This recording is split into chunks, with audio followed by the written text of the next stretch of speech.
Bonsoir à toutes et à tous, nous sommes en direct du Parc des Princes, à moins de 2 heures du coup d'envoi du Classico.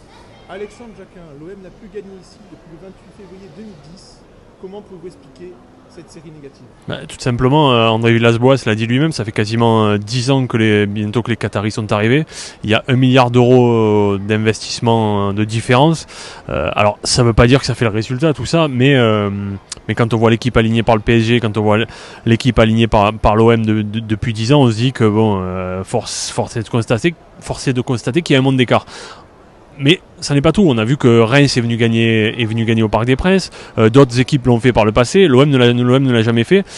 Il faut aussi se rappeler que c'est un match particulier pour le PSG. C'est quand même si l'écart est abyssal entre les deux clubs au niveau sportif, ça reste quand même un match très symbolique pour Paris. Un match que les Parisiens ne peuvent pas perdre. Un match à part pour eux. Et c'est aussi pour ça qu'ils le jouent à fond. Les compositions des équipes ne sont pas encore officielles. Du côté de l'OM, Sarr et Sakai devraient occuper les couloirs. La charnière centrale devait être occupée par Camara et Kaetaka, et Payet retrouve le 11 de départ.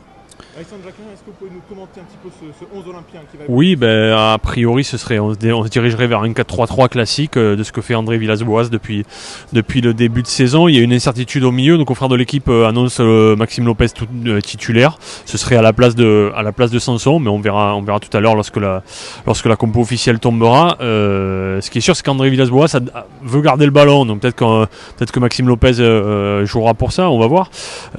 Après, tout le problème, la moindre erreur, Basile Boli le disait dans nos colonnes cette semaine, face à Paris, face à ce Paris-là, la moindre erreur se paye cash. Il faudra évidemment qu'il n'en ait aucune côté olympien, ce qui semble pas évident, mais bon, on voit, enfin, il y a l'incertitude du sport, pourquoi pas, on ne sait jamais, sur 90 minutes, le PSG peut être dans une mauvaise forme, l'OM dans une grande forme.